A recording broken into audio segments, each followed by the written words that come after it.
How will World War III start? And how will Pakistan win in this war? Mohammad Qasim saw Turkey falling down, and destruction was everywhere. Immediately after this happened, Israel became very active. It increased their operation around Palestine, and it also built a fort for Dajjal. And Muslims couldn't do anything either other than protest. Then Israel formed alliances with other countries and spread unrest. USA was among their supporters and helped Israel by offering their intelligence. When Russia found out about this, it immediately formed alliances with countries nearby. And Russia also became active and raced the others in conquering lands in the Middle East. It was as if they were all aiming to conquer the entire world. Then USA openly jumped in the Middle East, and they met with Israel and other allies, and together they started fighting against groups of Russia. And this caused Russia and their allies to fight back. And thus, World War III had begun, and the battlefields were countries of the Middle East, due to which the worst destruction took place in the Middle East and huge amount of Muslims were massacred. The war became so violent and terrifying that neither were the Muslims able to fight back, nor did anyone dare to come to their help.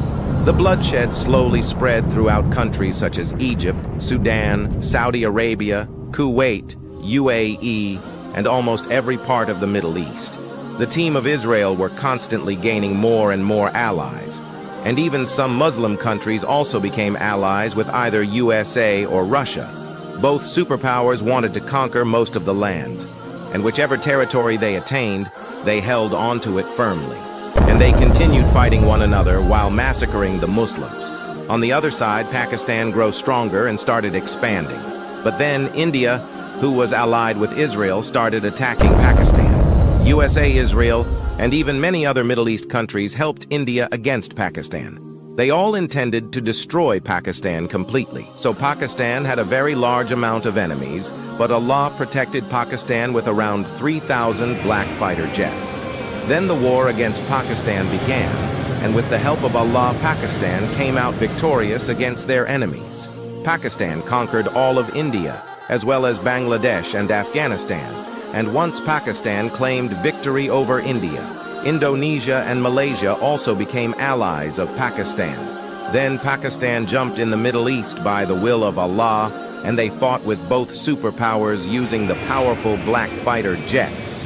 Pakistan attacked enemies in such a way that no one could stop them. After defeating both superpowers, Pakistan became a superpower and secluded themselves from the world. Pakistan regains control of the Middle East and Arab countries too. All of these areas became a part of Pakistan, and they started rebuilding those areas. Then the true Islam of the last Prophet Muhammad, peace be upon him, started establishing in all those places. And peace finally prevailed where once the greatest war of mankind took place.